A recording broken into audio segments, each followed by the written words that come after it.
বাঁকুড়ার ইন্দপুর ব্লকের বগা গ্রাম সংলগ্ন একটি জঙ্গলে ভয়াবহ অগ্নিকাণ্ডের ঘটনা ঘটে।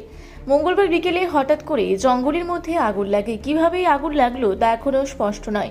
প্রত্যক্ষদর্শীরা জানান, জঙ্গলের ভিতরে থাকা একটি পাথর ভাঙার মেশিনের পাশে রাখা একটি ট্রাক্টর ও একটি ট্রাক আগুনে পুড়ে সম্পূর্ণ ছাই হয়ে যায়। আগুনের তীব্রতায় জঙ্গল লাগো একটি দোতলা বাড়িরও কিছু অংশ ক্ষতিগ্রস্ত হয়। পাশাপাশি আগুনে আশেপাশের জঙ্গলের কিছু অংশ পুড়ে যায়।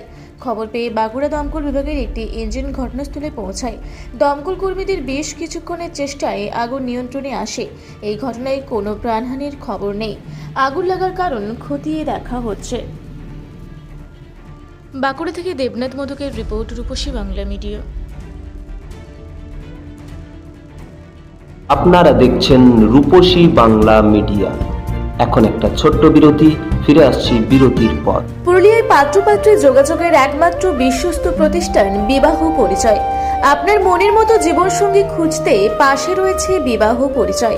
তাই আর দেরি না করে আজই যোগাযোগ করুন বিবাহ পরিচয়। Municipality commercial complex, second floor, Chaibasa road, opposite PWD office, Purulia. Mobile নম্বর 9232440272। ফিরে এলাম বিরতির পর। আপনারা দেখছেন রূপসী বাংলা মিডিয়া।